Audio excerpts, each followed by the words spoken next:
here, please sign in so that for contract tracing purposes, can identify everyone who is present in the room this evening. We also ask that you observe social distancing to the greatest extent possible. And we also ask that you enjoy yourselves while you're here this evening, but allow us to conduct our public meeting in a safe and productive manner. And with that, we'll be starting in about 1 minute. Again, thanks everybody for being here this evening, and we will begin shortly. Thank you.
Yep, all right. Good evening, everybody. It is 7:42, Monday, November 15th, 2021. Welcome to the South Orange Maplewood School District Board meeting. This meeting is being live streamed as well as recorded for storing and viewing on our district website. The public can participate during the hearings of individuals and delegations by signing up at the sheet at the front door, by signing up for live audio public speaks on our website, as well as submitting a written statement using the BOE questions form, also available on our website. Adequate written notice of this meeting of the South Orange Maplewood Board of Education has been sent to both townships and village clerks, the Star Ledger, the News Record, tapintosoma.net, and the Village Green. Please rise for the Pledge of Allegiance.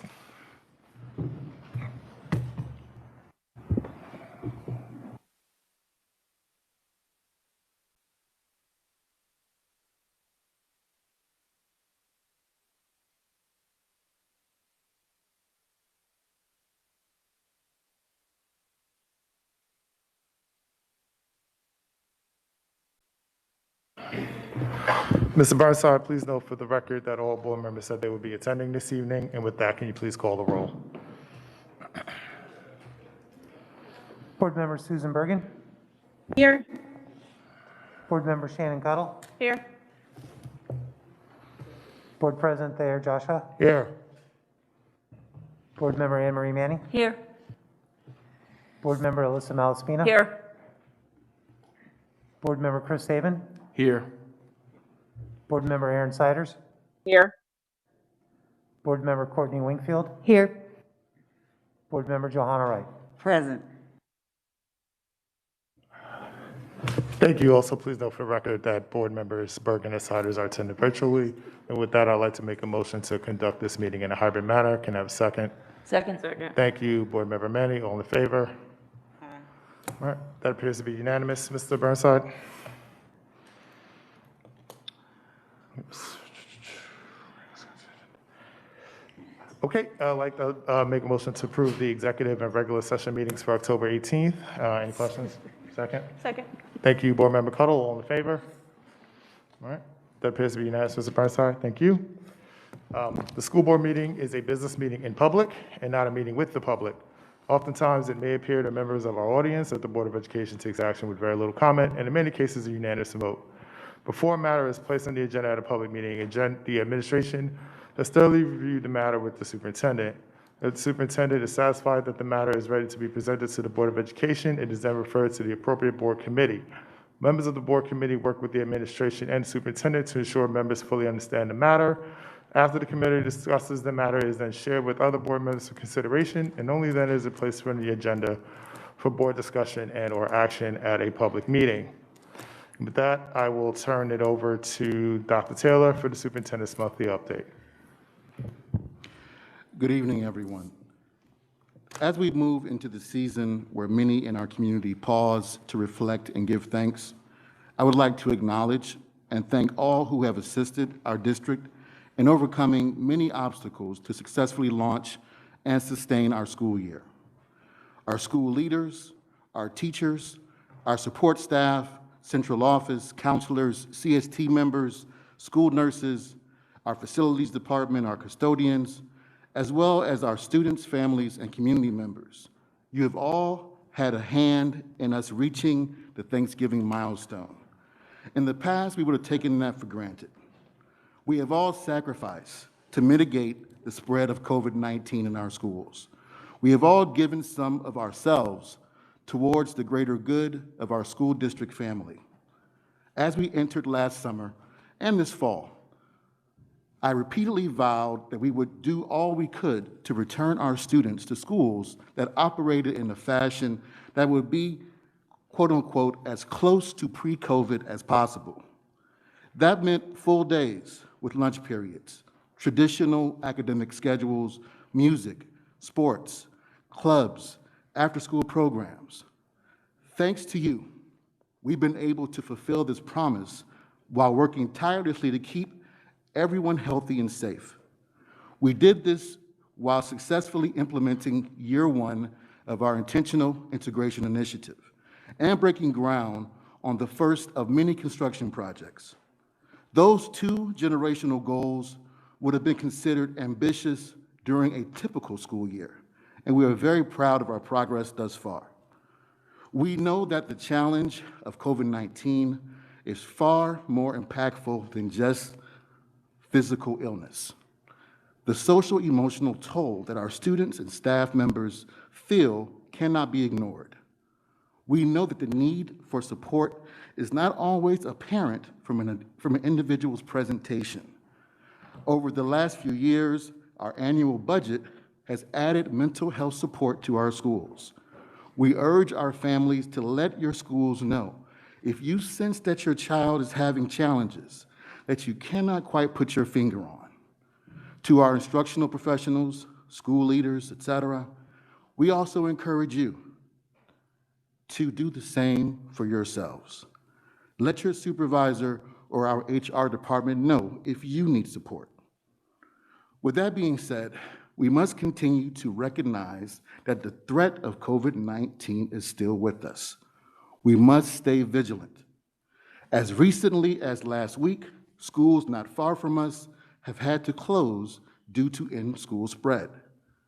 To assist in preventing this from occurring in our schools, we are providing additional testing opportunities in our district, while of course publicizing and encouraging vaccinations for all of our stakeholders. To that end, to our families of students who are not yet fully vaccinated, please be on the lookout for a Thanksgiving travel survey that will assist us in continuing to stop the spread of the pandemic in our schools. Similar to our fall break travel survey, we will share your responses with our principals so they can ensure that virtual instruction is verified and in place for your child. Lastly, as we give thanks, I'd like to personally and publicly thank our Board of Education, our Superintendent's Cabinet, also known as the SLT, Lead Nurse Porter, our Departments of Health, Mayor McGehee, Village President Collum, our teachers, and our principals for your tireless support as we continue to push through the challenges of the pandemic on behalf of our children, families, and community. I now yield to our School Business Administrator, Mr. Burnside.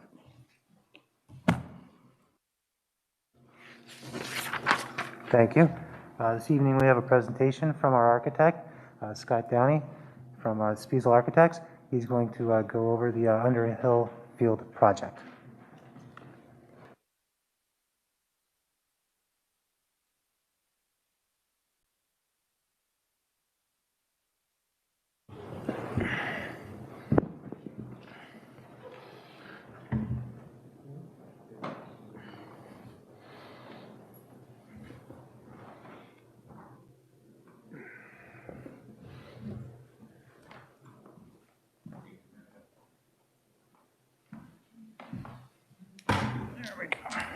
Good evening. Scott Downey from the Spiesel Group. So I'm going to take you through a brief presentation talking about Underhill Field and the work that's going to take place there. And we'll talk a little bit about the schedule the projects are advancing under, and then we can see if there are any questions. Not working here. No, that's all good. Oh, there you go. Thank you. There we go. So on the screen, you have an aerial view of Underhill Field. This is obviously a satellite view of what's there existing. To the lower side of the view, you have the visitor bleachers. To the upper side, the home bleachers. So the proposed replacement field, you see a rendering of here, similar to what you have in the existing, laid out for multiple sports. You have space on the ends, and again, similar to what you have existing for track and field events and so forth. So the bleachers that will replace the home side bleachers, you see a diagram of here. These will be accessible, so there'll be handicap seating. The seating capacity will be a little bit over 1,500, which is not that much different from what you have now. And that will include a press box that's set up similar to what you have now as well, so that coverage of the games and activities in the press box can take place in a way similar to how the space is used now. The visitor side also will be accessible, have seating for about 400. You see the handicap seating there on the lower part of that diagram. Now the field will be turf, so you see a diagram image up above. The turf is carefully specified to do a couple of things. Number one, it's turf that has been tested and vetted for the materials and the safety of those materials. The fill on this turf is specifically designed, it's called Cool Play, and it's specifically designed to have a cooler temperature, which benefits are multifold. So first of all, it's a benefit to the athletes using the field because the field is not as hot. Turf fields have been known to heat up a little bit more than grass fields. Secondly, it being that the temperatures will be lower, it also helps reduce heat island concerns and so forth that might be surrounded with that field. Now at the bottom of the slide, you see an example of some of the material testing that shows that the material is well below limits in terms of, in this case, we're illustrating the testing for specific metal materials. So the grass, the way the turf works, again, similar to other turf that you have in place, the grass fibers are filled with a couple of different materials. In this case, it's a 3-layer system, so there's a mixture of sand and a rubber infill, and then there's an extruded rubber, which is what provides the cooler temperature to this type of a system. So this is our basis of design for the specifications, and the project is out to bid. Now, it is a public bid, and it is an open spec as a result, so it's possible we could get substitution requests from contractors. There are multiple types of materials and fields, and we would make sure that anything that would be proposed would meet the specifications, including the cooler temperature requirements that we have set forth here. And then in terms of the overall schedule, as was mentioned, construction is underway. So the schools you see listed up here are in progress. So Clinton and Jefferson are underway. Seth Boyden and Tuscan elementary schools also are getting started. South Mountain Elementary School and Annex was just bid. I believe you may have it on your agenda this evening for a potential award of that project to get that started. And Underhill Field, as I mentioned, is currently out to bid with bids due back in early December. So these projects have varying schedules. Clinton has a little bit of a longer schedule because of the multi-phase approach that had to take place at that school. If you recall, the modular classrooms are in the same location that the larger addition is going. So we have to phase that carefully so you don't lose those classrooms. The additional schools are in progress as well. So Montrose and Marshall will be bid late next year. South Orange Middle School will be coming up in the spring for bid with about a 1.5-year construction schedule anticipated. Maplewood Middle School also late spring, early summer of next year with about a 2-year schedule, so 2 summers encompassed in that project. And then Columbia High School is in design now for a spring bidding. And that would include Ritzer Field, although the work on Ritzer Field will not take place until the following spring leading to summer. And so that's the basic schedule of the projects that are underway. So that's a brief overview. I don't know if you want to do questions, Mr. Burnside, or? I don't have any of the board members. Questions? Board Member Malspina? Thank you. One quick question with the Ritzer Field.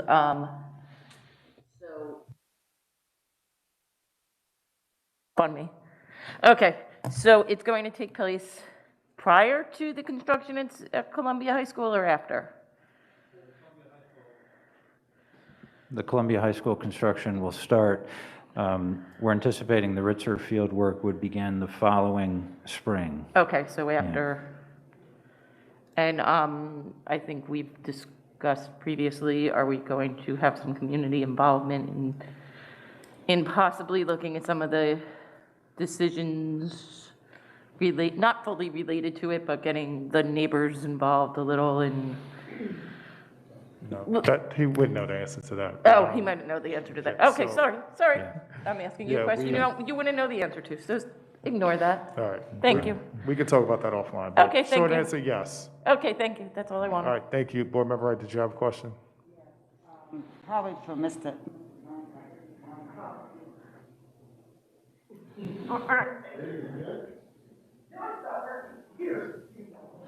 Oh, okay. It's all in the touch, Miss Malaspina. Clearly, I don't have it. Touchalicious.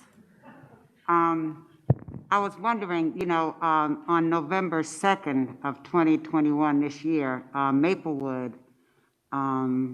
voted against the turf, and so Underhill is in Maplewood, and Maplewood does not want it. Does that affect what we're doing here?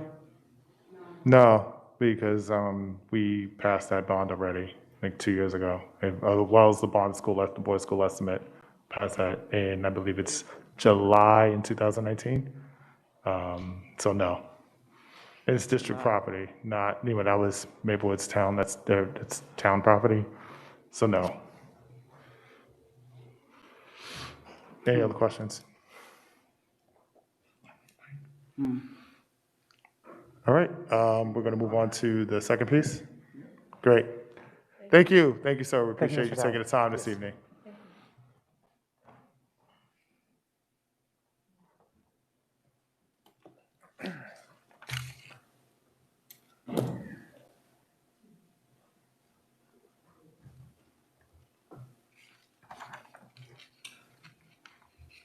So tonight, we have a resolution 4219G.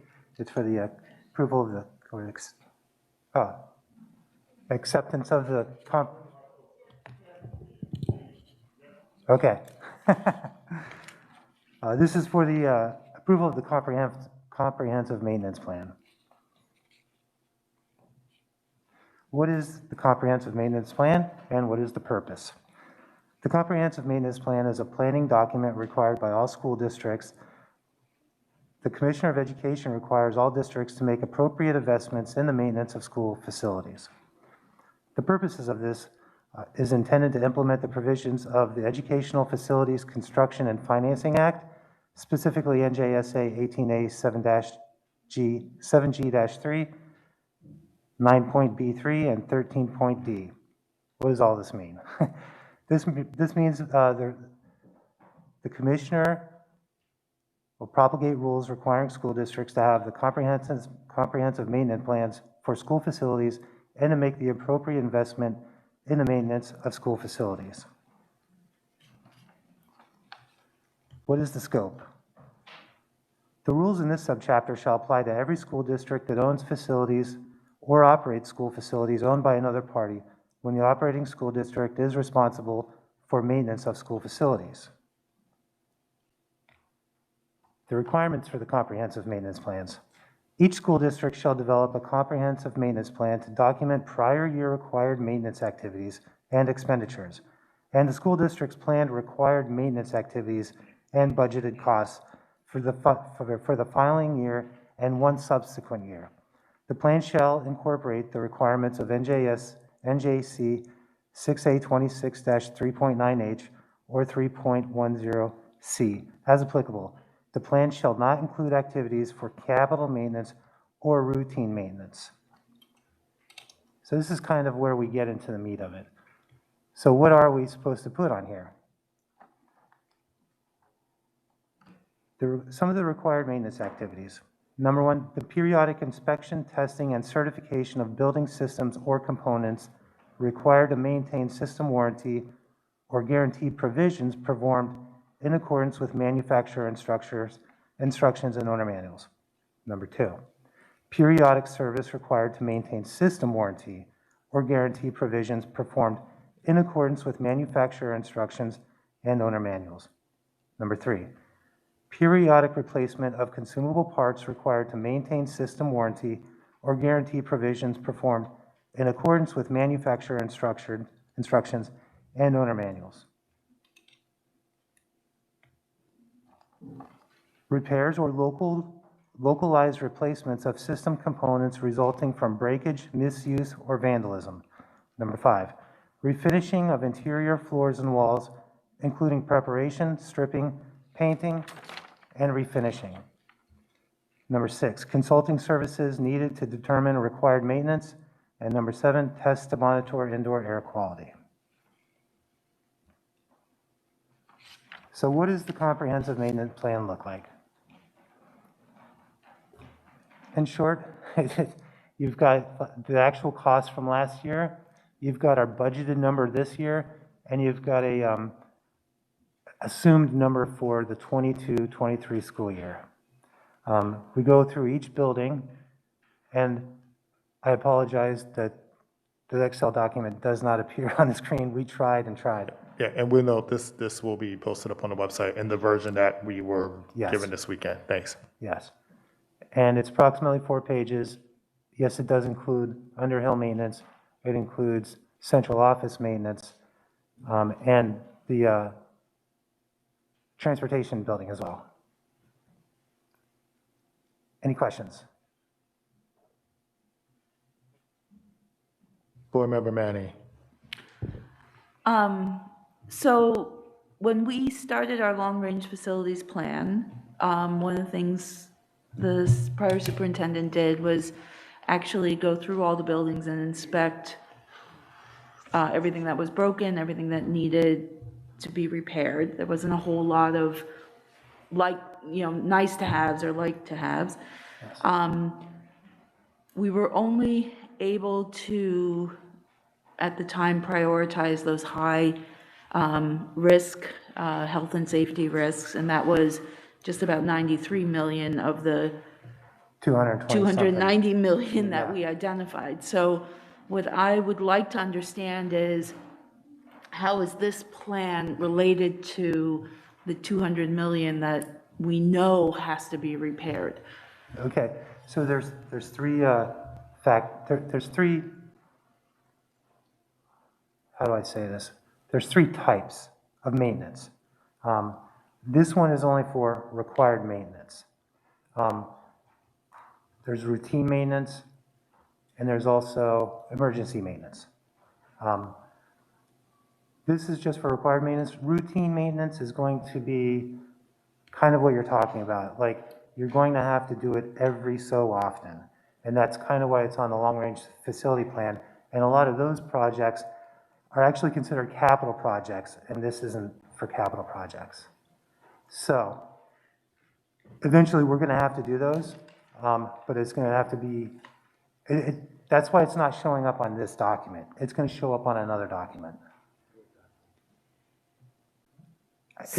It's very convoluted, and the state doesn't give us a great description. As you can see, I just read what the description is, and that's why we always send it to the county BA to get their approval. So this report is more for a state mandate. So can the board at some point receive that document of when we're actually going to get to those 200 million that we already know our buildings need? Yeah, Scott, if I'm not mistaken, I think that's going to show up eventually on the long-range facilities plan. Yes, so those other improvements, the ones that weren't advanced but identified previously, as Mr. Burnside indicated, they would typically fall under capital maintenance. So they would be reflected in your long-range facility plan with the Department of Education. If you want to think of it this way, capital maintenance, you're implementing the projects. The maintenance plan that's being presented here is taking care of those projects once they've been constructed. Okay. Yeah. Okay. And while you're sitting there, I just want to say thank you for your weekly updates on the construction. I find, and thank you, Dr. Taylor, for posting them on the website for everyone to see. I mean, the pictures are really giving us and your description are giving us a good idea of how big these projects are, but also give us a nice way to chronicle what's happening. So thank you. Well, I appreciate that, but just to be fair, the credit for the weekly reports goes to your construction manager, Epic Construction. So. All right. All right, thank you. Board Member Saban and then Board Member Cottle. Mr. Burnside, you mentioned required, routine, and emergency. How do we look at that as a bigger picture so we can see each of those numbers? And how is that going to be able, so the community can see that?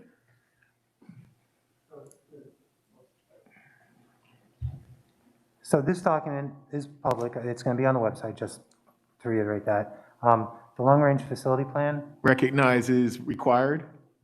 I'm just using the words that you, Right. yeah. So that would be on the long-range facility plan. Okay, I'm sorry. Required is on this document. Yep. That's routine maintenance is going to be on the long-range facility plan, as well as emergency. Okay. So you've got the three different levels. Board Member Cottle. I got it. Short arms. Thank you. Mr. Burnside, and just to follow up, and thank you for the presentation. Mr. Burnside, to follow up, with the three different buckets, I understand with the long-range facility plan, it's kind of, what we need now, what we know we're going to need, and what we are hoping for the future. I guess my follow-up question is one where, since my time on the board, and with your, even speaking with your predecessor, one of the things the district has been playing catch up with, trying to create the buckets to know exactly where to put maintenance items in those different buckets. So I guess my question is, in addition to that, how are we forward thinking, or as Dr. Taylor would say, always mapping, backwards mapping, where, knowing that we as a district, that's been an area we've been working on, so we don't get into this hole again of where we 3, 5, 10, 15, 20 years down the road, we're not missing items in a way where the maintenance and maintaining our facilities, or making sure we're updating our Wi-Fi like we recently done during COVID, don't fall into a place where we're at dire need, last minute, things are falling apart, and the expense is even higher. So I guess my question would be, as a district, how are we looking at that? And when we're putting these buckets together, putting together the different plans? That's where we rely and work with our architect. That's the long-range facilities plan that you're talking about. That's how we identify and keep track of all the items that we know we need to work on going forward.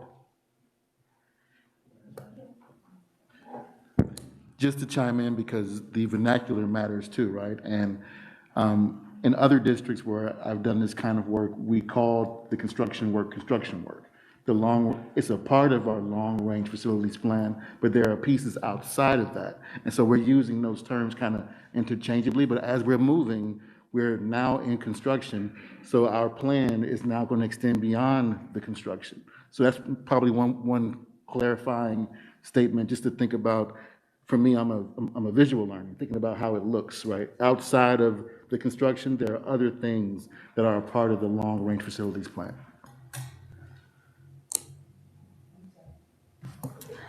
Board Member Malaspina? I echoing Board Member Cuddle's statement is that we know that the work that we're doing now in the long range, with the bond, the capital improvements, are to fix the immediate issues we're seeing.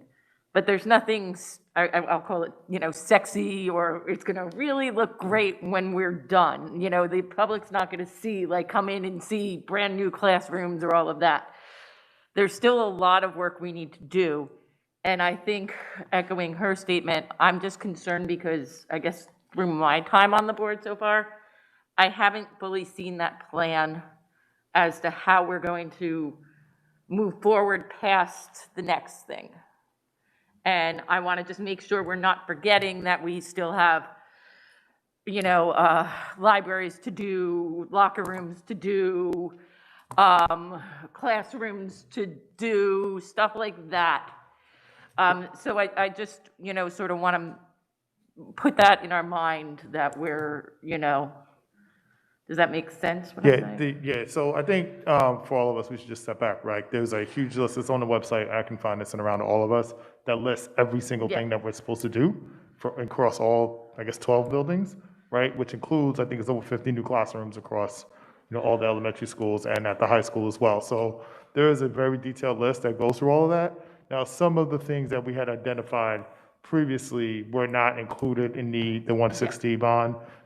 If the question is where that is, I think we've got to get through this and then look at that as well. So we can, as we get towards the end of this, the middle of this, frankly, where, COVID kind of put us a little further behind the ball than we thought we would be at this point. We can start looking at, okay, what else was done? And, is there bonding necessarily for that? Because there was a reason we went from 217 to 93 and back up to 160 was because of the money, right? So we've got to keep all those things together as we manage it. And one of the things we also point, we have every single building under construction at the same time. That's probably not the best, even though we want to get everything done as soon as possible. In terms of from a project management standpoint, having enough project managers to look at all the buildings as we're being constructed, right? We have to keep all that in mind as well. So I don't think anyone's forgotten about that 217. It's just that we are prioritizing the 160, and that's, that was a decision we made as a board. Well, I didn't make it, but that the board made, and that, right. And then we, AC and stuff got it up to 160, so. Yeah. I think just to clarify what I was stating was that I just, I agree we're not forgetting. I just think it would be nice, because people ask all the time, like, where are we? What are we doing? When are we getting to the locker rooms? When are we getting to these things? And so I feel like I don't know. I think we There's just got to got- be a better way than just like, I would like to find a way to communicate that a little better. I mean, I think we just did. We just said that, construction at the schools, we gave rough timelines Yes. on when they're going to begin. So I think we just have to periodically inform them that this is where we are. Like, and I think it's what we did tonight with Underhill. Like, hey, this is currently being bid. We're expecting to start that in the summer. As we continue to get further along, we can continue to update. But, a monthly update saying we're going to do this summer 2022, and then we come back in December and say, yep, summer 2022. Then we come back in January, we say summer 2022. That may not be the most beneficial use of all of our time. But keeping all that on the website and keeping that updated is a way to keep the public informed about where we are with all the construction projects we have planned. And we still do a budget for capital projects in the regular budget as well. And those are in our Fund 12. Yeah. Thank you. Any other questions? All right, I have two for you, Mr. Burnside. Number one, for comprehensive maintenance, I didn't see Ritzer listed separately, so I don't know if it's included as part of either central office or Columbia or or both or somehow, some way. But is there any comprehensive maintenance scheduled for Ritzer between now and what I saw on the long-range facilities plan? So Ritzer is covered under the bond, and it's going to be in the Columbia High School project. Okay, and then second question is, I saw something about, I think it was a chairlift at the high school and an elevator at Psalms.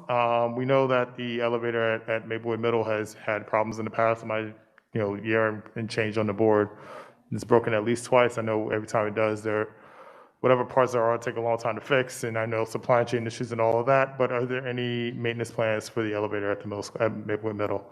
Thank you for asking, because I don't get to do this very often. It is fixed. It was fixed just about a week ago. Yes. All right. And we do have routine maintenance. Okay. Yes. That falls under routine. Okay, great. Thank you. Thank Yes. you. Turn back over to Dr. Taylor. Thank you, Mr. Burnside. Just to give the board again and the community an update on Underhill beyond the construction, I just want to take this opportunity to inform the community about our plans to reopen Underhill. As we shared this summer, we closed Underhill to the community while the Board of Education and the administration took time to consider the future of the site after the tragedy that took place there. This closure was to allow for significant security upgrades on the site. We are happy to share that we are moving towards the end of this work connected to these upgrades, and we're hopeful to have a full reopening to the public by the first of the year.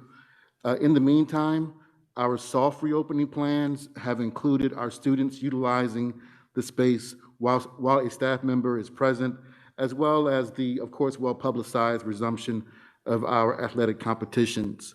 We also have begun to review requests from community athletic organizations to utilize the space with the new security measures. We will formally release further reopening plans over the next few weeks. That concludes my report. Thank you, Dr. Taylor. All right, we'll now move on to the President's report. First, I want to extend on behalf of the board, congratulations to Kwawi Telesford, Arun Vadamandi, and Caitlin Whitlander on their election to the Board of Education. They will be sworn in January 5th, 2022, in person here at 525 Academy Street in Maplewood.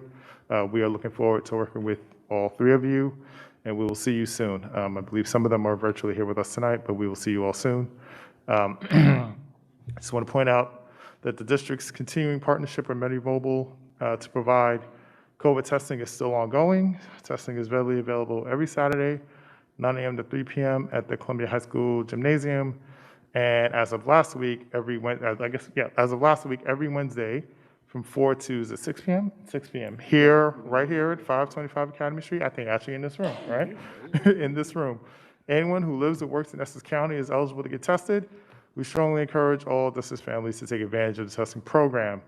As we also know, vaccines were approved for, the Pfizer vaccine was approved for 5 to 11-year-olds earlier, I guess late last month.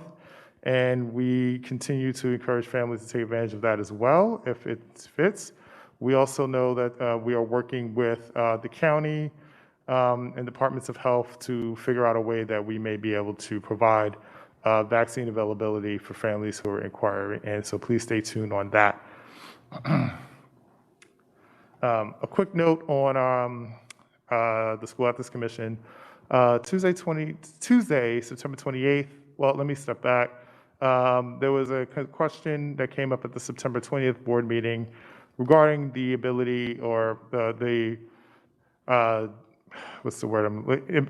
Regarding requiring leaving the days for a public presentation. The next week, September 28th, Board Member Malsmina went directly to the School Ethics Commission to ask for clarification on that opinion.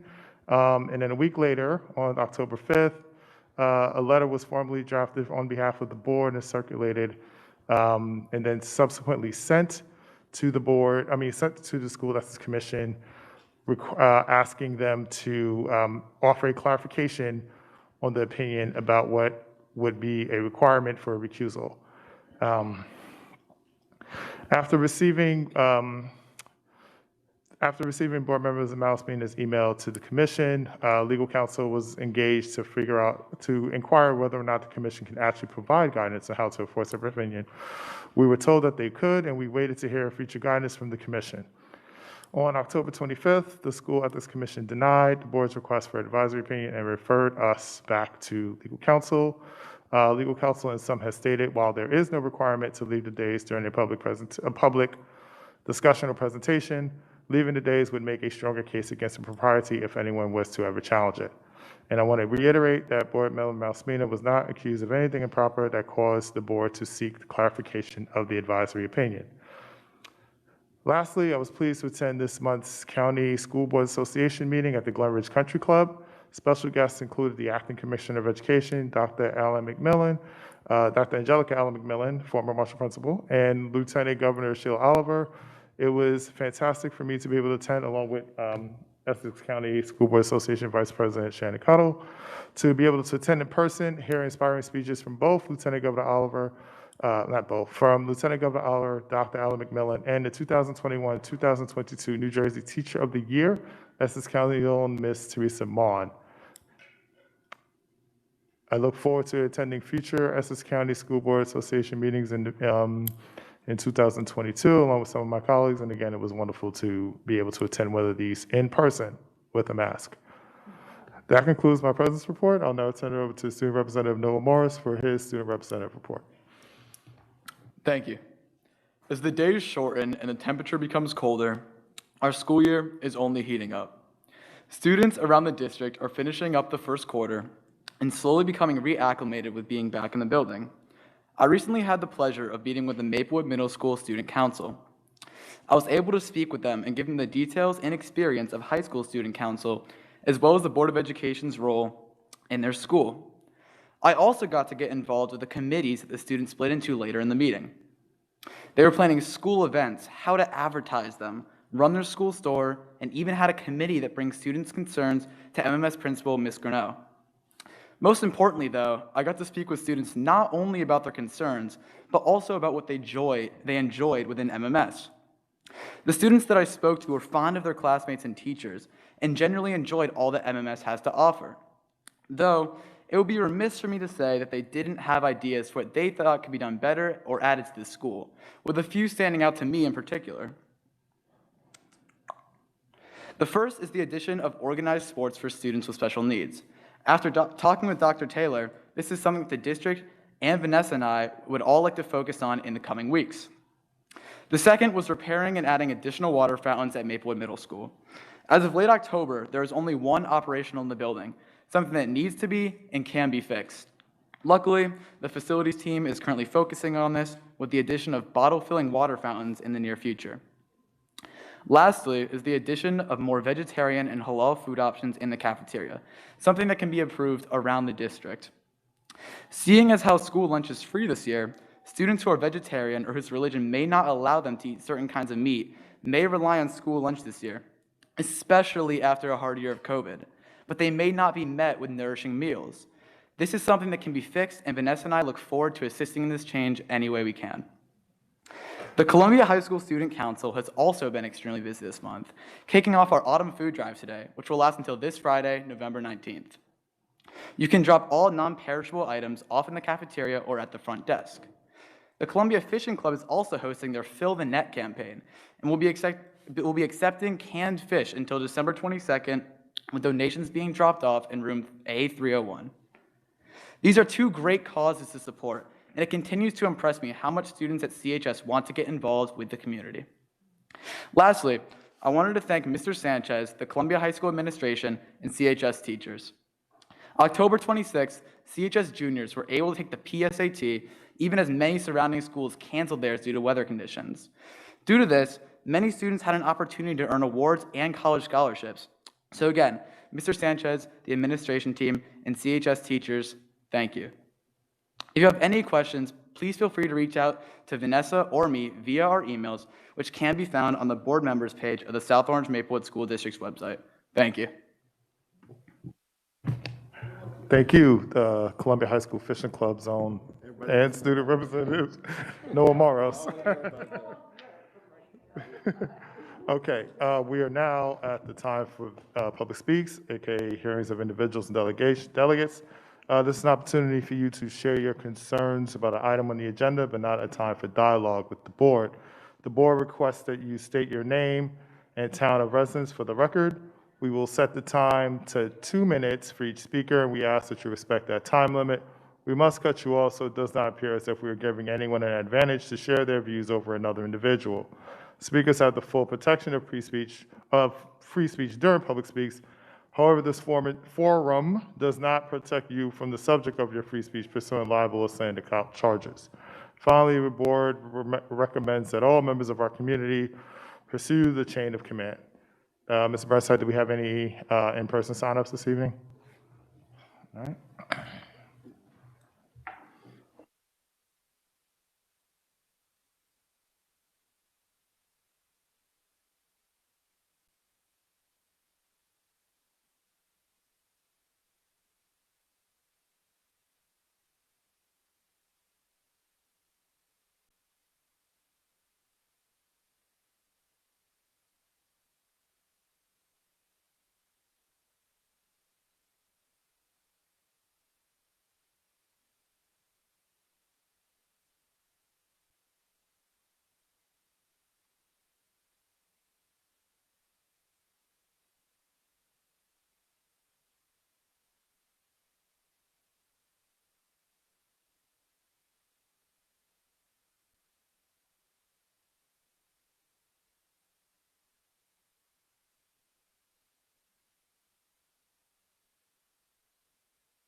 All right, hold on, let's start the timer. Let's start the overall timer. All right, 8:26, we'll just, because we have an hour. No, I got it, I just wanted to. Okay, good evening, we're now at time for public speaks, as I just mentioned. Our first speaker is, in person, is Rocio Lopez.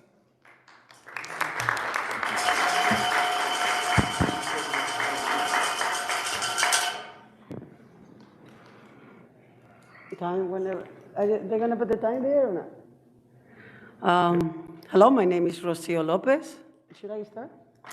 I'll start, go ahead, you Okay. have 2 minutes. My name is Rocio Lopez. I am here as the president of SOMEA, South Orange and Maplewood Education Association, and now also as a proud resident of Maplewood. As I promised, I say I was coming here to live, and I'm here a resident. So I have a voice as a teacher, being in the district for 21 years, as president of SOMEA, as a resident now. And why am I here today? The first thing I want to say is enough saying that SOMEA is part of the decisions. SOMEA is not being invited to many decisions that are actually happening in the district. When we are invited to something, we are invited to the last meeting when everything is already decided. So I want you to stop using our name, the name of our association, as we have made decisions. And I please ask you to do that. Honesty and transparency should be the first thing that we have in this district. I moved to this district because I have pride in South Orange and Maplewood. For me, they're the best towns in the whole New Jersey. For many years, I couldn't afford to live here, and right now, I moved from a townhouse to a little apartment to be able to live here. 21 years in the district, and guess what? My salary still doesn't make it. I have 3 jobs in order to be able to live here. And many of my colleagues are the same way. And what do we get every time? Please, do this, it's for the kids. And we do it. Do this, it's for the kids. And we do it. But guess what? What about our kids? We have neglected our own kids to give it to your kids. And there is a point where, are you thinking about our kids as well? Do you know that we also have families? That we can afford private schools for our kids? And I'm talking about college. We have to take loans to actually send them to public education. Have you ever thought about that? Have you thought that in order to provide for our own kids, we actually have to have more than one job? We're losing teachers. I'm gonna keep talking for a second. We're losing teachers every I year. cannot afford you the opportunity to speak and take advantage of another resident or a person who's here. Okay, somebody Thank wants you. Wait me time? Thank you for your time this evening. Thank you for your time this evening. Well, I'm gonna keep talking, so Thank you for your I'm just time going this to evening. say, Thank you for your time this evening. Your time is up. well, Our we're next losing teachers Our next every public year. speaks is from We're Shira becoming the Lincoln. trainers Our next of the public whole speaks is from state. Shira Lincoln. Thank you very much. We asked everybody to conduct themselves in an appropriate manner. You have 2 minutes. The next public speaks is from Shira Lincoln. I just have a question, because on the website, it says that we have 3 minutes. Exactly. We're trying to fit in as many as possible within our time limit, so we're giving everybody 2 minutes. We have 2 minutes.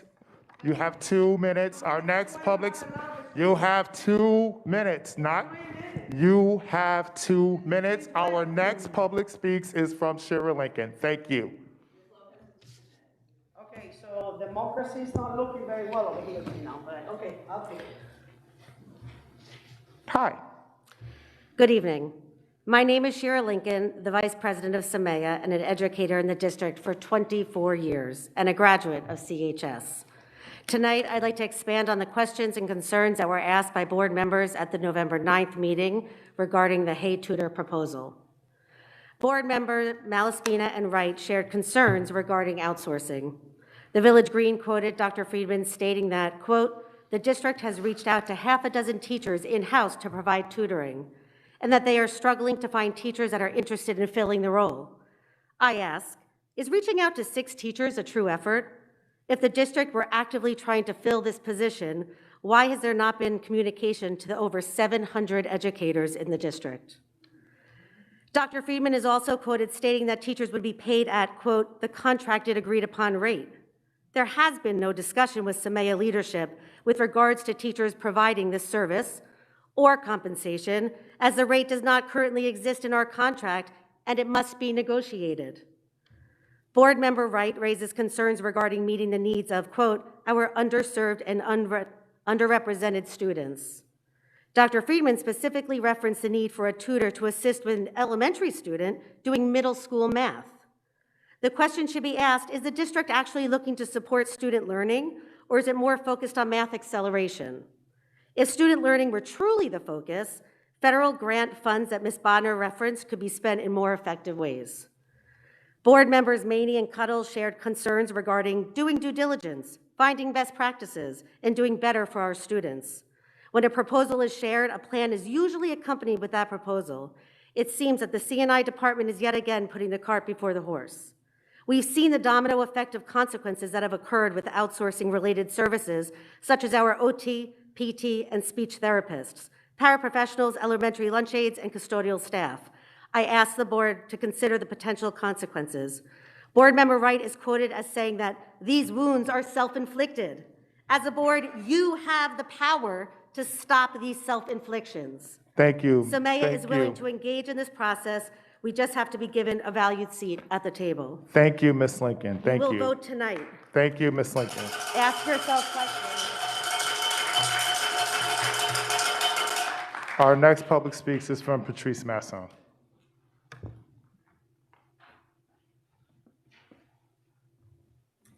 Hi, my name is Patrice Massung. I'm a resident of West Orange. I am a 2nd grade teacher at Marshall Elementary School. and I'm also the chair of both the Professional Rights and Responsibility Committee and the negotiations teams for SMEA. As a member of SMEA's executive board, I and others were asked to look over the calendar in preparation for this school year. It is our job to make sure that the calendar follows our contractual obligations. It is not within my purview to monitor holidays and vacation time. In my 12 years at the South Orange and Maplewood School District, as a district, we pride ourselves on being culturally responsive, and I know a lot of that work is ongoing. Parent-teacher conferences this fall are scheduled for December 1st to 3rd. This is in direct conflict with the celebration of Hanukkah, which starts on Sunday, November 28th, and will end on Monday, December 6th. There are many families, as well as staff in the district, that will celebrate this holiday and for whom this conflict will present a hardship. Flexibility is one of the components of the Danielson framework, and as teachers, we are expected to be flexible. As administration, we ask the same of you. Elementary parent-teacher conferences should be rescheduled so that they would not be in direct conflict with a religious holiday. Thank you.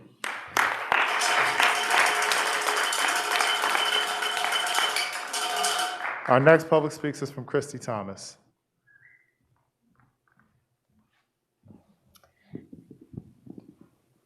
Good evening. My name is Christy Thomas, and I teach history at Columbia High School. I have been in the district since 2011, hold 2 master's degrees in education, yet I'm only on step 7 in our salary guide. In my years at Columbia, I have served as chair of a Middle States committee around student activities, co-chaired the School Climate Transformation Project, which serves to use data to make meaningful advancements and improvements at Columbia High School, have advised various clubs, including Junior States of America, the Debate Club, and Quiz Bowl, currently serve as senior class advisor, and teach 4 sections of AP US. I have written curriculum and serve as a mentor to new social studies teachers. For me, the reality of our salary guide currently is quite grim. People hired after me with less experience and with no institutional knowledge of our district are offered more money because of the salary freezes and collapsed steps that have plagued us. I am on step 7 in our guide despite my 11 years of experience. Our salary guide does not reward loyalty and does not offer any incentive for those of us who have pledged the majority of our careers, for me, my entire teaching career, to the South Orange Maplewood School District. There's no incentive for us to stay. In practically any other district in the county, I would make far more money than I do. In fact, if I left the district and was rehired here next year, I would make an $11,000 raise. To supplement my income, I am forced to work outside of school several jobs. Where is the respect for those teachers who have dedicated their careers to the South Orange Maplewood School District? I love what I do, and I love my students dearly, but I am pleading with the board to recognize this reality. The number of teachers who leave the district each year is staggering. You have the power to change this by paying us as the professionals we are and creating a salary guide that is commensurate with the hard work and professionalism that we do and with the neighboring districts. Please heed that call and come back to the table to bargain in good faith.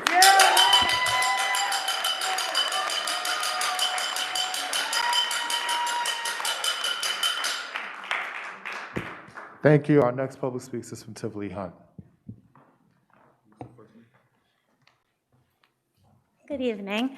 My name is Tivoli Hunt. I'm a teacher at Tuscan. I'm also a mom of a 2nd grader at Tuscan, and I am a graduate of this district. I'm here tonight with 2 other teachers from Tuscan to read a statement we broke into 3 parts. This is on behalf of our entire staff and signed by more than 30 teachers at Tuscan. When the pandemic started, we had to completely change gears and make virtual learning work. We rose to the occasion and, in the words of administrators, stepped up to the challenge and exceeded expectations.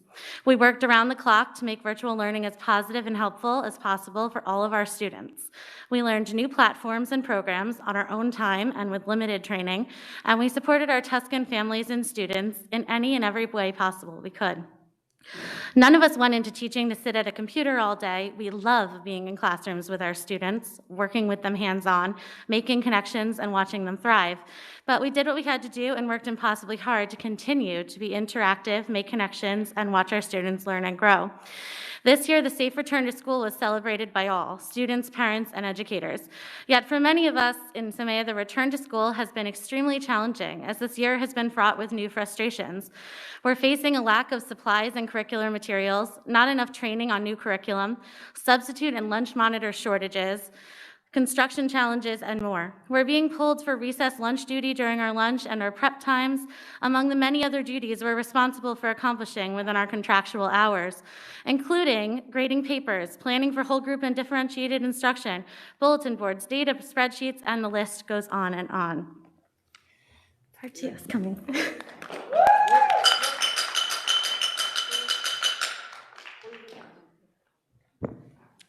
Thank you. Our next public speaker is from Claire Sinclair.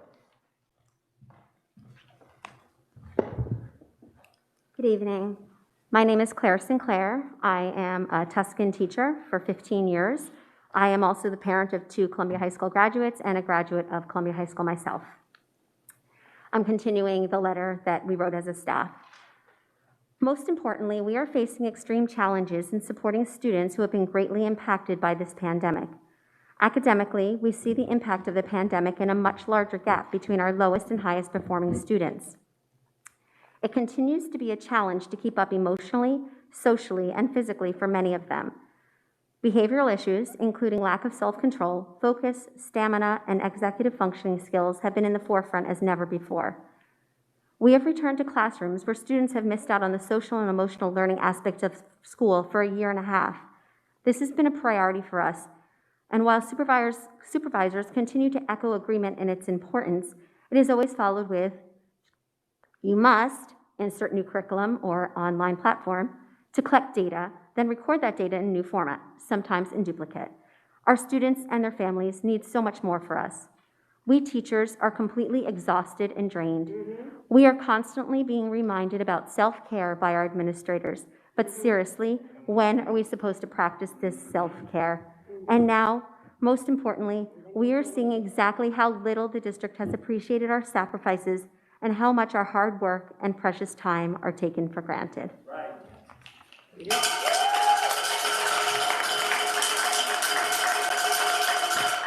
Thank you. Our next public speaker is from Jessica Wheeler.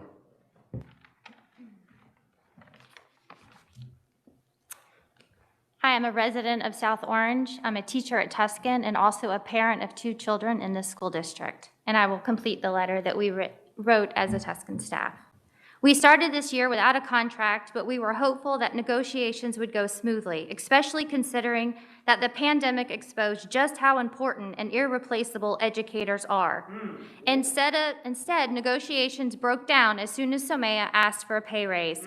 The requested pay raise was not just Somea asking for more money.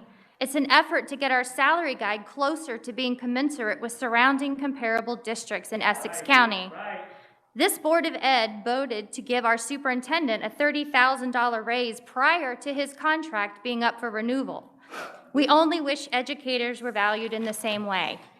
Many teachers and staff have left this district to make more money in surrounding areas. As a result of the inequality of our pay compared to surrounding districts, we supplement our incomes by working more than one job to make ends meet. We tutor, we teach beyond the bell, we coach, we write curriculum, we work as music educators at local churches, and so many more second and third jobs that keep us away from our own families. We are so disappointed with the way things have gone and have to be here tonight reading this to you. Many of our children attend or have attended schools in this district, and we want the best learning environment for them and for all of district students. Many of us went through and graduated from this district and feel pride to work here because we believe in this district. We teachers give our students, families, and this district our all every single day, sometimes at the expense of our own children and families, and sometimes at the expense of our own mental and physical health. In spite of all our passion and dedication, here we are tonight asking for the respect and appreciation we deserve. Please stop telling us how amazing we are and how much we're appreciated, and show us by providing us with a salary guide that is fair.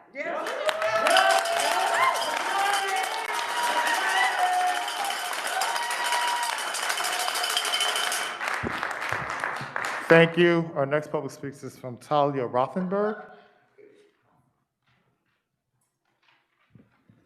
Hi, I just want to know, I saw the subject here. I just want to ask you please not to use any names in your public speaks.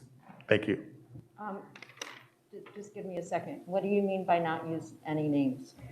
All right, let me come over there.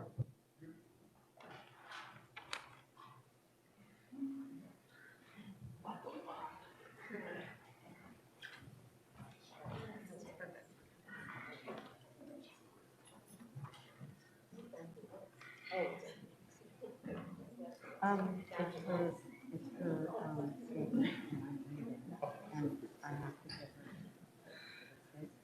her. Chair, I think it's important. Okay. Can I, sir, can I also, I'm going to try to keep it 10 minutes, but I practiced for 3 minutes, and I'm trying to run.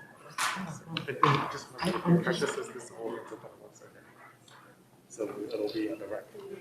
It won't be on the record. Oh, unless I hand it in, you mean? Exactly. I'm going to try my very best to be as fast as I can, but I feel like I need to finish the statement. Hello, my name is Talia Rothenberg, and I have lived in Maplewood for over 35 years and raised 4 children here. I worked in the school district as a long-term substitute teacher, Achieve tutor, pod teacher last year, and for many years a Hebrew school teacher. I'm here to read Tamar Herman's official October 13th, 2021 statement so that it is made a part of the record. She is a 2nd grade teacher at Seth Boyden and has been a friend and colleague of mine for over 30 years. Along with other professional encounters, I have worked in her classroom as an Achieve tutor and have had many opportunities to observe and learn from this very professional, dedicated, loving, and hard-working teacher. Here is her statement.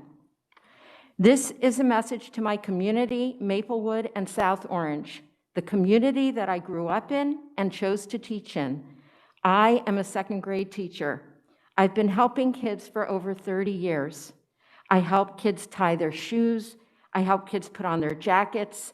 I help kids put on their Band-Aids. I help kids learn every day. Often, I'm standing near my students to give them instruction or to review their work. Last week, I asked one of my students to raise the hood of her sweatshirt because it was covering her eyes. With her mask on too, her whole face was covered. I gently got her attention by brushing up the front of her hood. The moment I realized she was not wearing her usual hijab underneath, she kept the hood on, and the learning went on. That is what happened. My students have missed in-person learning for half their kindergarten and most of their 1st grade. I love teaching my kids. I love watching them grow and blossom. I love Seth Boyden. I always have. Seth Boyden is a special school with teachers, staff, kids, and parents who go the extra mile. I miss you, Seth Boyden. I believe in Maplewood and South Orange. Our kids need us now more than ever. Let us be there for our kids. Let us cultivate a climate of acceptance, tolerance, compassion, and respect for all. All right. Diversity is our strength. It should not divide us. Thank you. It's 3 more lines. I always tell my students to try their best every day, and I do the same. You know what? I've lived here for 35 years. I hardly ever come up. I really would appreciate 2 more lines. I mean, you've had 30 extra seconds, so thank you. We can leave it, and we will make sure it's entered into record. That is what we traditionally do. Thank you. Yeah, but I would like the community to hear this because I think it's super important. This is something that could happen to any one of these teachers here. Thank you. Our next public speaks is from Jennifer Dalton.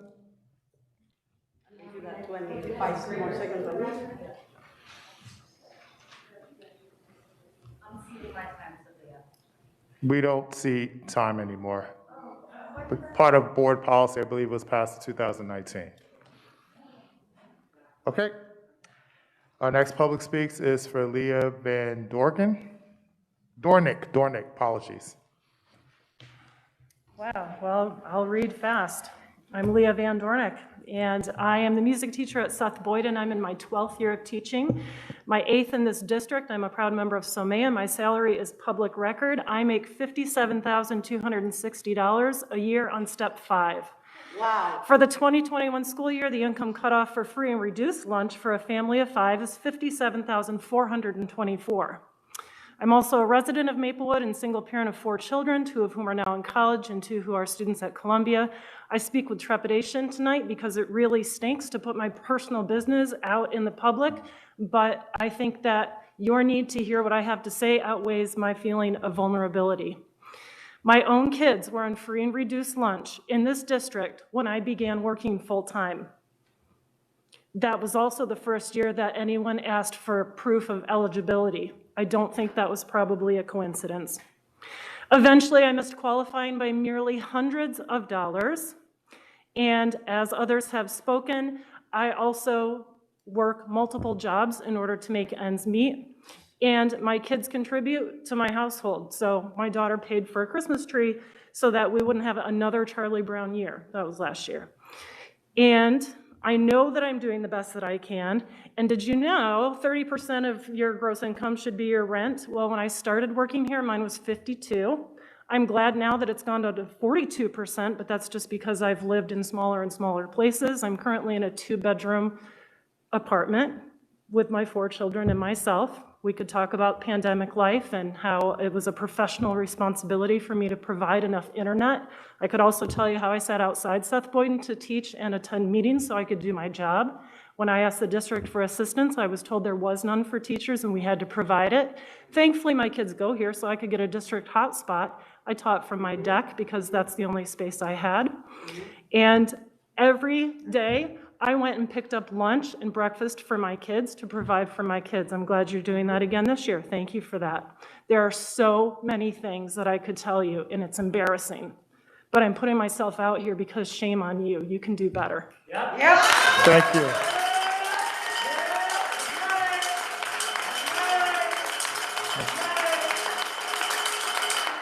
Our next public speaks is from Jen Thomas. All right, thank you. That concludes our in-person public speaks. We'll now move on to our dial-in public speaks.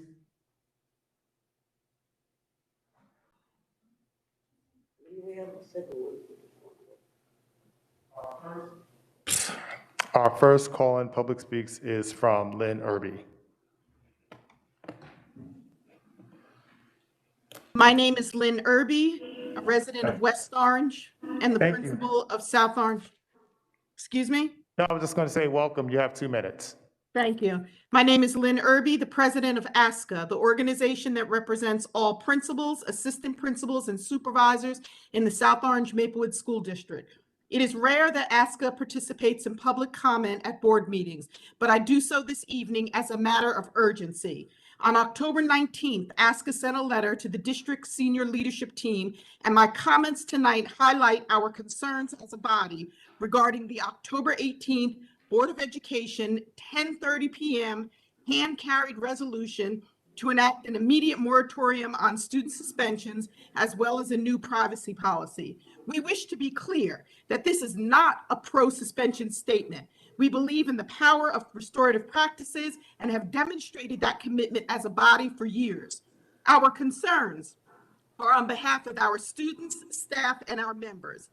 ASCA members have not been set up for success to support students. We were blindsided by the decision and to date have not received adequate clarity on the specific ways in which we are expected to apply the code of conduct differently.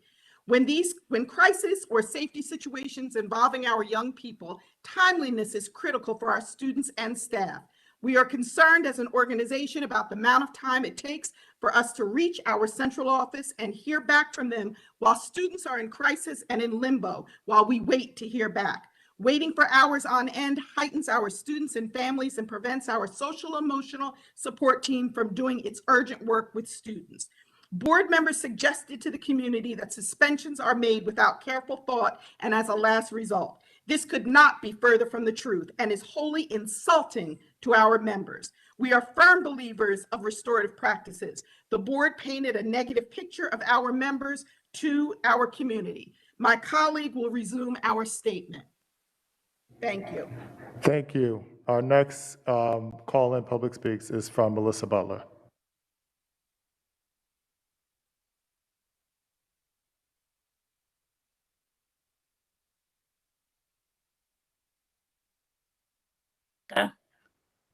There's great irony in the board's emphasis on restorative practices for this decision, when this Board of Education violated the basic tenets of that approach, hearing from those most closely involved, impacted by a decision. There are members of the Board of Education with a background in education. We can safely assume that they would not want to be on the receiving end of this heavily handed approach to change management in which this Board of Education engaged. Inaccurate information was shared with the community on October 18th. 100% of suspensions in the district to date were not Black African American students, as the board stated on October 18th. We know of at least 3 district schools where non-Black African American students were suspended. The board should correct this inaccurate data for the public record. If this was the rationale for this decision, ASCA members request clear and specific resources, support for our African American students other than enacting the moratorium. To date, we have not received written direction on updates to the updated privacy policy. Some ASCA members have suggested that this is a violation of the memorandum of agreement with the South Orange and Maplewood police departments. Throughout the board meeting, Board of Ed members reiterated that our children are facing an increase in social emotional challenges, dysregulation, and an increase in peer conflict and peer to adult conflict. We agree, yet in no time during the board's discussion of the moratorium was there discussion about how financial or personnel resources would be directed to schools to support our students' pressing needs. This action does not meet the needs of our most vulnerable students. Thank you. Thank you. Our next call-in public speaks is from Henry Citone. Apologies for mispronunciation if I did, in fact, do so. Hello, hi. This is Henry Citone. Can you hear me? Yes, we can. You have 2 minutes. Thank you, sir. Henry Citone, South Orange. I speak today on behalf of the South Orange and Maplewood Anti-Semitism Monitoring Committee. We are here to demand the immediate reinstatement of Tamar Herman to classroom teaching at Seth Boyden. The complaint and the investigation of the teacher have been shown over the past month to be based on one thing: the anti-Semitic beliefs of the complainant and supporters in town. The attorney for the complainant now admits in the press weeks afterward that we don't believe there is necessarily a law enforcement case or crime here that has not been our task, unquote. So why is this investigation still unresolved? We're not waiting on the prosecutor's office any longer. There are teachers and administrators in this district still in the classroom who've had more serious allegations made against them. They got due process, not a suspended investigation that appears to be in permanent stasis. Why are Jewish faculty subject to a different process here? The disparate treatment of this case is likely to be found to be a violation of the Civil Rights Act. Is the rule in this district going to be for Jewish faculty immediate suspension upon any allegation, no matter how baseless or unlikely? We already have parents from Seth Boyden saying that the teacher's story matches what happened. It says its parents are saying several students said it was not a hijab. And by the way, this complainant has raised a similar issue at the Batter School in Jersey City before she came to this district. Of course, over there, they didn't suspend the teacher despite the allegations. So I would ask the board and Mr. Taylor, please conclude this investigation, restore her to teaching immediately, and then do what you need to do to finish the investigation. But please do not leave her in stasis for the rest of the year. Thank you. Thank you. Our next audio public speaks is from Joseph Lombardo.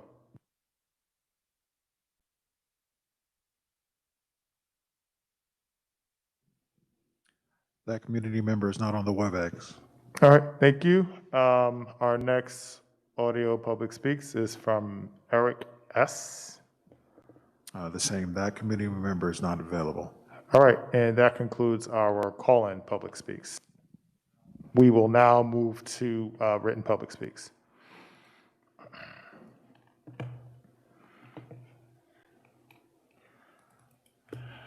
Okay. Let me switch here.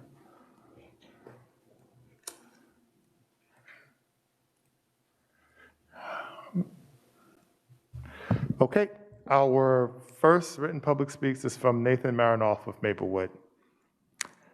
To the Board of Education, the name of Jefferson Elementary is scheduled to be changed because Thomas Jefferson was a slaveholder.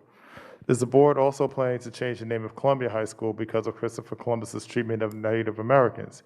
If not, why not, and what does that refusal signify? It is the primary duty of this board to look out for the welfare of the children who attend school in this district. If not, why not, and what is this board's primary duty? What connections, if any, do the members of the board have to outside contractors who receive funds from the district? Have any members of the board accepted any funds from such contractors, whether towards campaign expenses or otherwise? Thank you for your time. Again, that was Nathan Marinoff of Maplewood. Our next written public speaks is from Katie Perez of South Orange. Good evening. I am aware of the COVID disease that is around in this world today. The fact is that my kid and most other children in this district are not at risk for this disease at all. Even though I have been vaccinated, I do not feel the want or need to vaccinate my child at all. It will never happen. I hear rumors that a COVID vaccine will eventually be required for school children in New Jersey. All I will say is that such a mandate is unscientific and unnecessary, and many parents and children would be against that and push back. Allow parents and families to make the best choice for their children. Again, that was Katie Perez of South Orange. Our next written public speaks is from Julie Deschen of South Orange. Regardless of any issues we have had in this district, one thing has always remained consistent. Both of my kids have had amazing, dedicated teachers. When friends are considering moving here but are concerned about what they read about the schools, I say the same thing to them. We have always had fantastic teachers. I was deeply saddened to learn that one of our amazing teachers decided to retire early last year. Obtaining and retaining talent is such a necessity for this district, especially if the district is truly committed to having a more diverse faculty and is not just lip service. Please pay our teachers fairly. We all know they deserve much more than what they're asking for, and we cannot afford to lose any more. That was Julie Deschen of South Orange.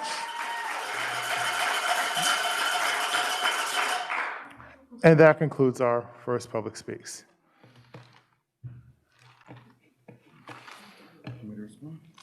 Dr. Taylor, care to respond?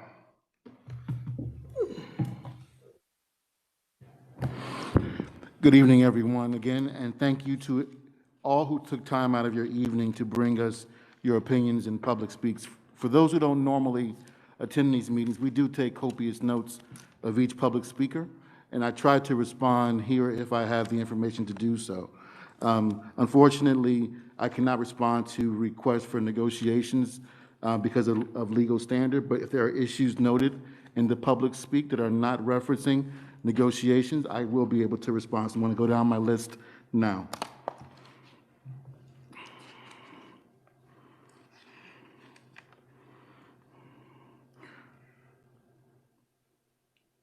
Regarding concerns around giving teachers opportunities to initiate and participate in tutoring, I'm very excited to hear that, and we will reach out with that opportunity with a more widespread approach, and so I appreciate the comments given on that. Regarding the conflict that was noted with the holiday and the parent-teacher conference, we did share that with those who gave us feedback on our calendar annually to just share ideas of how we can rectify that. We took those responses and we have a follow-up meeting this week to alleviate that conflict. So thank you for the comment on that. We definitely appreciate that. And when it was pointed out to us, we made sure to reach out to our partners who often give us feedback on our calendars.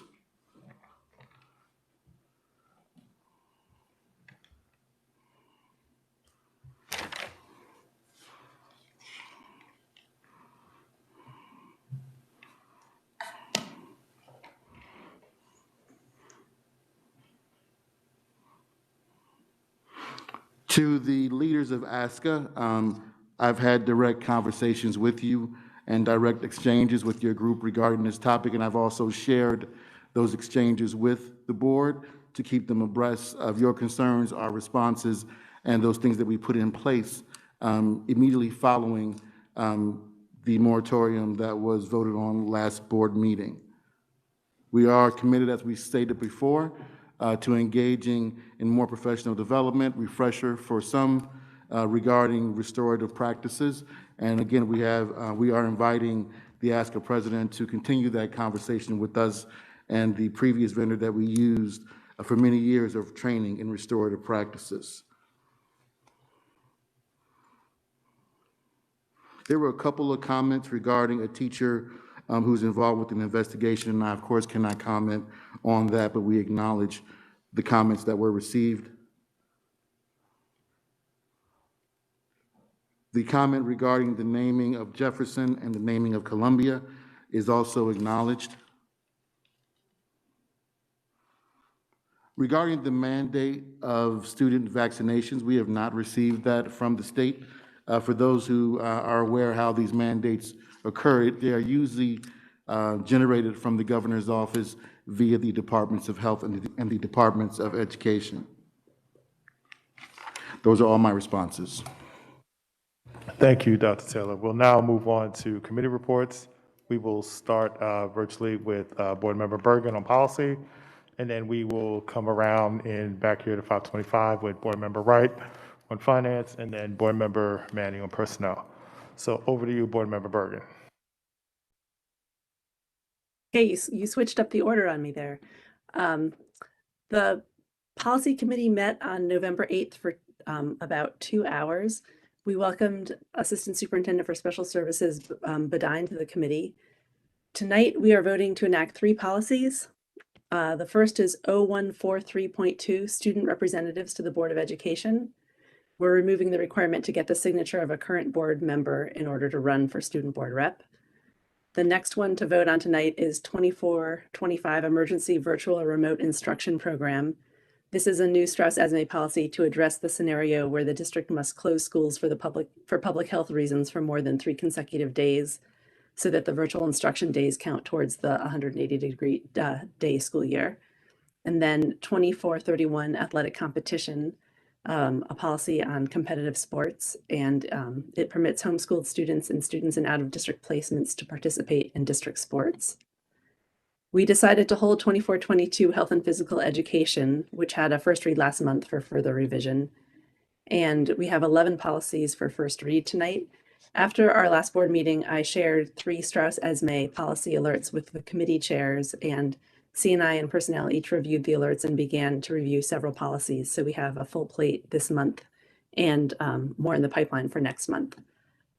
I go through in number order. So the first one is 1540.1, Supervisory Employee Relationships. This policy requires supervisors in a personal relationship with a subordinate to report the relationship to Human Resources. The district will make a determination whether anyone needs to be transferred, and if anyone does, the default in the policy is that the supervisor needs to be transferred. 2417, Student Intervention and Referral Service. We revised the INRS policy based on feedback, and it's back for a first read tonight. The goal of the policy is to develop a coherent approach to INRS across the district that includes regular evaluation of its effectiveness.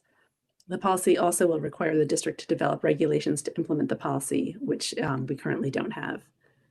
2421, Career and Vocational Education, is a Strauss-Esme policy that the district has not adopted before, although it's not a new policy. 2467, Surrogate Parents and Resource Family Parents. This policy addresses the situation of a student who does not have an adult to make educational decisions or be their advocate regarding school, and allows the district to appoint a surrogate parent to fill that role.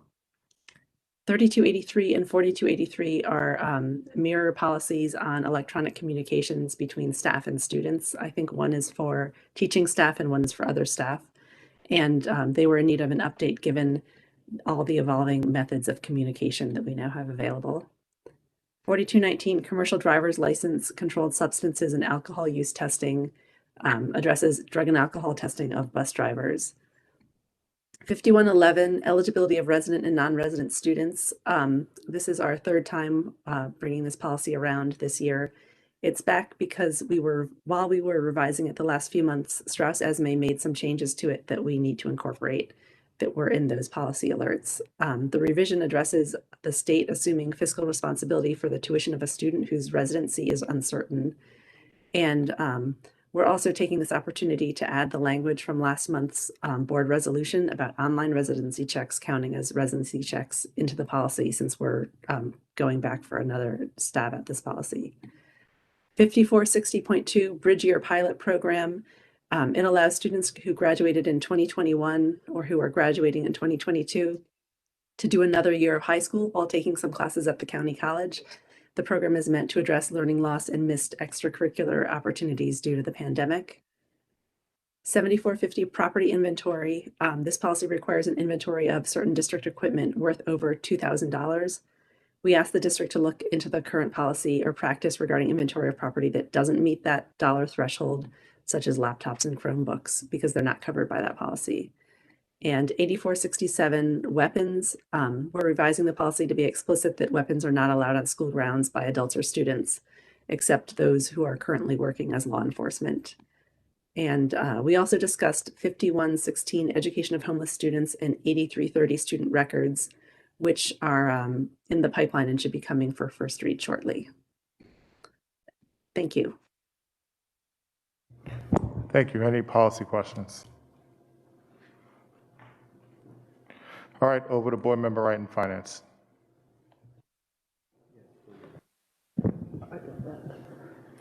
Good evening, everyone.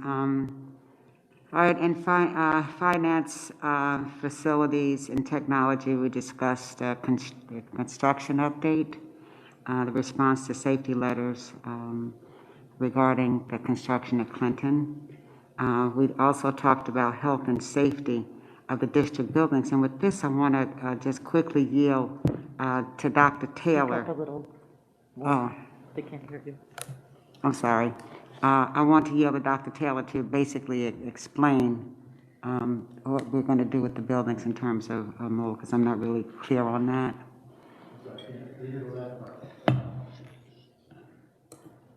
Okay, he wants to hear the last part. Why don't I save it till you get done with your full report, then Okay. I'll close it out. All right. Then we talked about policies regarding student records. We talked about policies about the property inventory. These were things that had not been addressed since 2004 and 2001 respectively. We also talked about WebEx technology used for meetings. Hi guys up there. We talked about the WebEx. I'm usually up there myself. I kind of miss it. I could do a little extra snacking. Also, we talked about open FFT meetings, which we continue to talk about. For me, it's full transparency, and there was no new business I'll adhere to. Dr. Taylor. Thank you, Chair Wright.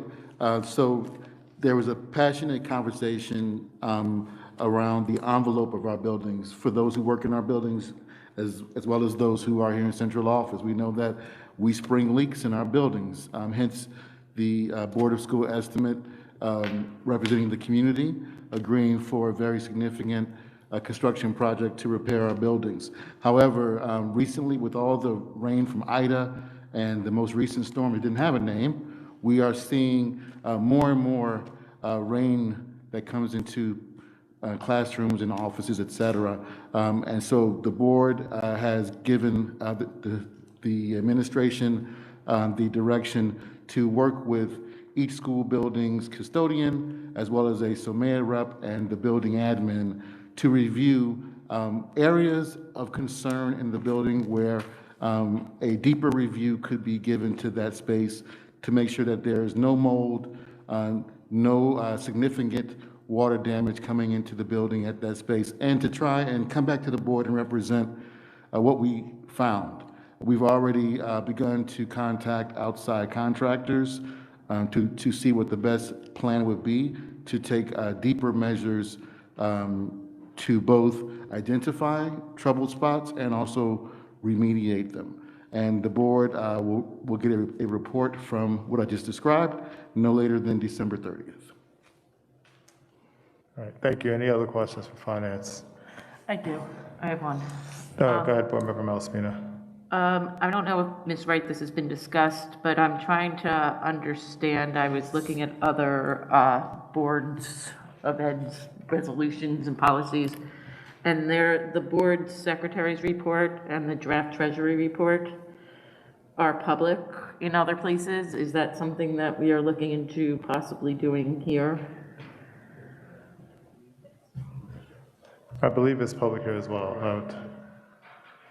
No, not that I see in the public. Well, I think the draft isn't, right? Because it's a draft, but I believe. No, once it's- like the full, like, bills list and all of that is not public. All right, let's take that back, but I believe it was. That's public. It is. It shows up on private attachment. Okay. Oh, it gets updated after and it shows. Right, because think about it, we receive a draft, right? And then we have to vote on it and approve it, and then the draft is the following month. There's always a lag of a 1 month lag, so it should be up there. If it's Okay, not, but- we'll rectify it, so. Okay, I'm a little confused because I guess the ones that I saw showed it public from the beginning prior to it being voted on. So, I think it's just, like I said, it's a draft, so we shouldn't, once it's, maybe, those could be small districts. I don't know, I don't know where you're looking, I've also, like I said, it should be public, and if it's not, we'll take it back and look into it. okay, thank you. Any other questions for finance? Just to Board Member Malaspina's. Go ahead, Board Member Cottle. Thank you. Actually, when I onboarded with the board, I had a similar question until I understood the process. So with the draft report that comes in, it comes up on the other side, because my understanding was the way that it's presented is before our vote and then after. So going back, but I did have I've raised that before. Sorry, I didn't know that before, so now I understand it a little more. Thank you. Yes. Board Member Manning. Can we have some insight into where we are on the bond purchases and sales and how much more we have and what's going on? I think we'll talk about that in the action portion of the meeting. Okay, we can Okay. wait for that, sure. Any other questions, for finance? All right, over to personnel, Board Member Manning.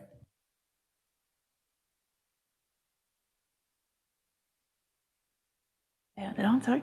The committee met last week and we had a fruitful discussion with Ms. Robinson, who has just left the room for a little bit. We reviewed the appointments and other personnel resolutions on the agenda for this evening. You will see that the superintendent is appointing or recommending appointing 2 of our current staff members to be instructional coaches. You may recall that in August, we rewrote the old instructional coach job description from 2015 to be primarily focused on supporting teacher practices in the classroom to improve student engagement and interaction for improved student accomplishment. Some of the goals of that instructional coach job was to support, facilitate the intellectual and professional development of our teachers, create positive relationships with teachers and administrators, and communicate and demonstrate research-based instructional practices that result in increased student performance. In the substitute resolutions, you will see that many winter coach stipends are also being approved. We discussed the current demographic report, which we have agreed to look at in November, February, and June to gauge our performance on delivering a staff population that reflects our student population. And Dr. Taylor is going to share that report with the full board in Friday's weekly packet. We discussed the many policies up for first read this month as Board Member Bergen highlighted, in particular the new supervisory employee relationship policy and the commercial drivers policy. We also briefly discussed the electronic communication policies, one for staff and one for support staff, to tighten up the expectation of the types of platforms, the types of information to be shared, and the specific reporting structure. We also highlight the expectation that all communication between teachers and students must adhere to the highest level of professionalism and should be free of harassment, bullying, or intimidation in the more general use of the term as opposed to just a legal definition of HIB. And that completes my report. Any questions? Any questions for Board Member Manning? No? All right, that concludes our committee reports. We'll now move to the action portion of the meeting. Dr. Teller, do you want to make a motion? Thank you, Mr. President. I present to the board for consideration 4216 through 4225. Second? Have a second? Well, I would like to sever. I forgot how you do that. Yep, do it now. Okay. Dr. Taylor, would you consider severing 4225 for a separate vote for emphasis? Thank you. Noting 4225 sever for emphasis. Ms. Butler, regarding Resolution 4221, there was consideration regarding one of the particular items on that report. The board would be voting to approve the October report as, basically as discussed during the executive session. This was one matter that was being removed from. Okay, so just as we go forward, we don't have to, I have the number. I just want to make sure that do I need to point that out, or we're just going to amend 4221? I mean, the resolution itself doesn't get amended because it's about the report, but the report itself will just note for the record, it removes that particular case.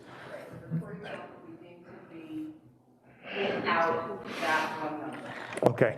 All right. Can I just get clarification on 4224 if I am allowed? Yes, you are. Okay. Just want to make sure. Yep, just for the future, once the negotiation has been completed, you can, but not anything that leads up to it. All right.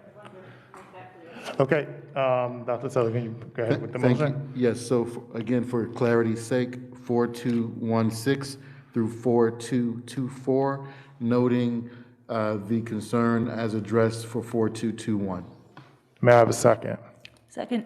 Thank you, Board Member Manning. All in favor? All right, that appears to be unanimous, Mr. Burnside. We're now at discussion for 4216 through 4224. Board Member Manning. Mr. Burnside, could you address the bond resolution?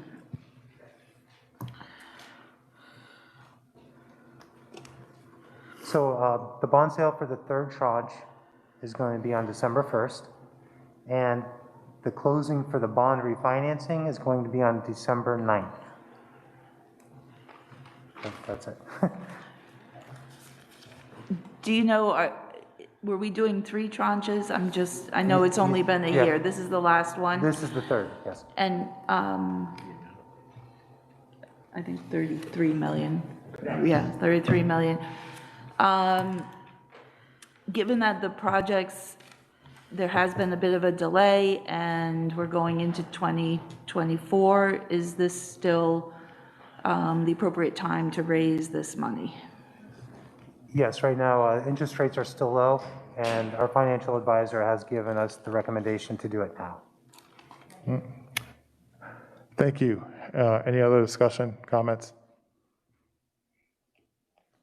Mr. Burnside, one quick note on the South Mountain bid. Can you just give us the awarding of that bid? Can you just give us 5 seconds on that? Yes. So the recommendation is to accept the base bid of approximately $18 million and all the alternates. And the architect and construction manager have both worked with this crew, and they're very good. So we got lucky. All right, thank you. Any other comments? I apologize, Board President, but Joshua, could you tell me where that was? I must have missed that. It is, give me 1 second. I will point it out for you because I am scrolling through. You got it? Okay, I think I was gonna say 4217L. Okay. I believe that's right. Any other comments, questions, and discussion for items 4216 through 4224? Board Member Cottle? We severed 4225. No, that's not in regards. Okay. 4219, but I can't see, my glasses are foggy. Sorry. 4219, which resolution? Okay. Yeah. Yeah. Yep. Yeah, so I don't have a question, I just have a comment. I'm glad that we are seeking and bringing in folks from colleges and universities to be able to utilize them in our facilities, either as student teachers or social workers that are trying to get their hours in.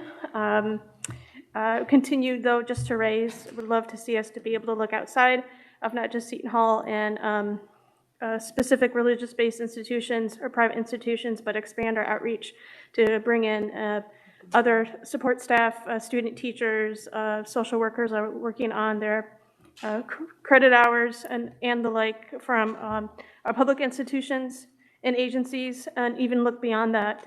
Recently in Newark, there was Newark Public Schools went into a partnership with Howard University, which I amplified and shared with my board colleagues as another example. So just want to continue to raise the work that we have been doing. I know we have with the Kean University and others as well in this work. So thank you. Thank you. Any other questions or comments on 4216 through 4224? All right, seeing none, closing discussion. Mr. Burnside, can you please call the roll? Board Member Bergen? Yes. Board Member Cuttle? Yes.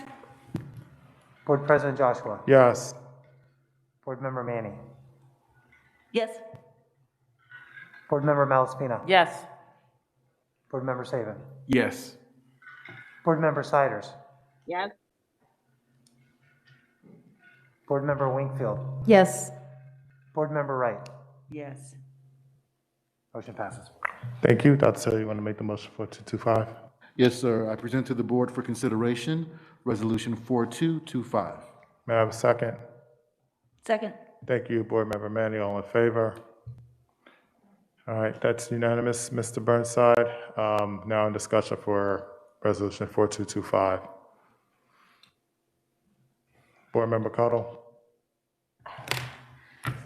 Thank you, President Joshua. I want to just highlight this resolution of importance this evening for us for consideration.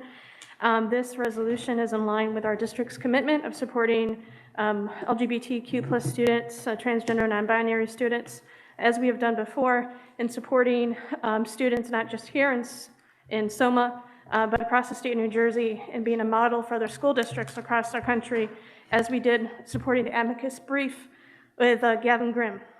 And in this same light, this amicus brief that is up for us for potentially signing on to tonight is another historic measure that will support trans and non-binary students in schools to ensure that they have access to restrooms and facilities, that they can be their true authentic selves inside and outside the classroom, and be another model and beacon for trans and non-binary students in our schools, not just in New Jersey, but across the country.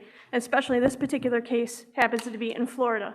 We know that transgender students have been facing some of the most challenges of the 2021 school year, and a lot of LGBT and trans and non-binary students and their school districts have been under attack across this country.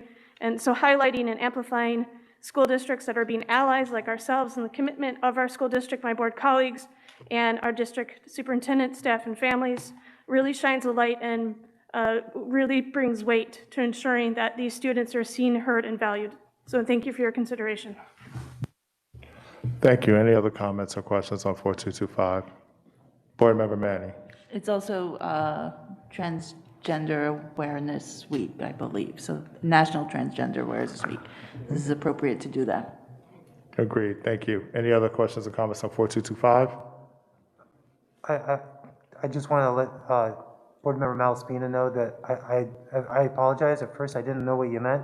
Our treasurer report is late this month. The person's on vacation. So now I understand why you were thinking it is missing. That's right. Public, we meet, no, I saw the treasurer's report. The treasurer, the support secretary's report is there. The treasurer's report is going to be late. Two different actions. Yeah. Okay, thank you. Yes, sorry. Any other comments or questions on 4225? Seeing none, close discussion. For Mr. Burnside, please call the roll, reverse order. Thanks. Board Member Wright? Got me by surprise, yes. Board Member Wingfield? Yes. Board Member Siders? Yes. Board Member Saban? Yes. Board Member Malaspina? Yes. Board Member Manning? Yes. Board President Joshua? Yes. Board Member Cuttle? Yes. Board Member Bergen? Yes. Motion passes. All right, thank you. We'll now move on to our second public speaks. Do we have any? All right. Our second public speaks is from Rocio Lopez of Maplewood, I believe. Okay, so I'm going to finish now. I waited. So what is the problem that we're having? We keep training good educators in this district, but after 3 or 4 years, they leave. Why do they leave? Look at the salaries. I have a little story for you. A kid, his name is Alexis Medranda. He doesn't work here anymore. He came to Columbia High School, world language, Spanish teacher. He was gay, he was out of the closet, he was beautiful, his clothing was amazing. The kids were coming after school every day to work with him. Boys, girls, full of kids every day. Guess what? He left. Why? They came to look for him. They pay him $12,000 more.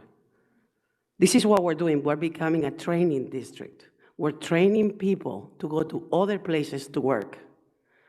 We teach them equity and access. We teach them social justice. We teach them to be open-minded. What South Orange and Maplewood prides themselves of. Be a progressive. Are we really this progressive with our educators?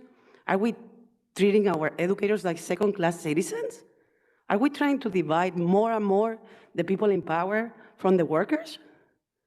Have you ever thought about that? You're discussing here about the tariff of Underhill, and here you have a lady that is making $54,000.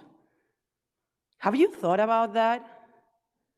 People that are having 2, 3 jobs to be with your children. We're giving you everything we have. Our mental health, our health. We're here every day, and you're forgetting about that.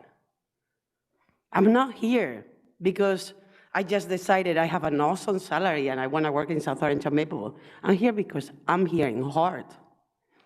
Educators is a vocational job. When we're here, we do it because we love the job. We love the kids, and we give them our best. But there is a point when people don't care about your own family and your own children, you have to think twice. This is what you're putting us through. This is what we're suffering right now. Nobody's happy in this district anymore. No one. Thank you. Thank you. Any more in-person public speaks? Okay, seeing none, I will move on to the call-in sheet. Let's hit refresh. Okay, there were 2 members from the public who weren't here the first time. Let's see if they're here. Joseph Lombardo? No. Eric S? No. Okay, that concludes, well, no, it doesn't. Let me move on to our written public speaks. Hit refresh. Okay, I don't see any additional public speaks, so that concludes our second public speaks. Dr. Taylor, can you respond? I can't respond to negotiations, but thank you for coming out this evening, Ms. Lopez. All right, that concludes our second public speaks. We'll now move on to new business. Any new business this evening?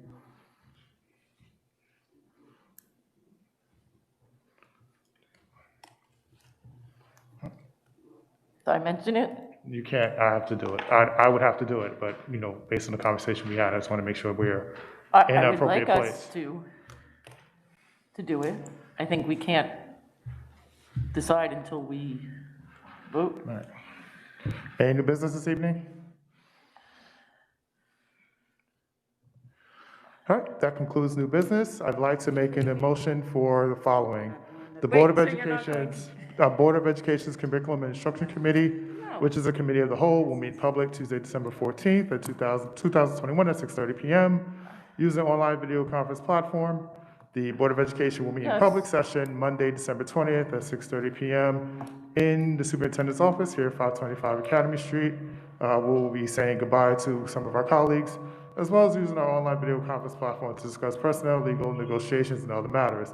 Immediately following closed session, we'll meet in public session here at 525 Academy Street at 7:30 p.m. using the online video conference platform, which will include hearings of individuals and delegations. Community can follow view the meeting by following the steps on the website, which will be listed on the agenda. If there are any members of the community who would like to attend in person, please note masks and social distancing are required. Action will be taken. May I have a second? No, because we haven't finished the discussion. May I have a second? Thank you, Board Member Wingfield. All in favor? Wow. All right, this meeting is adjourned at 9:34 p.m. Have a wonderful evening. Thank you all, and be safe. That was wrong. That was so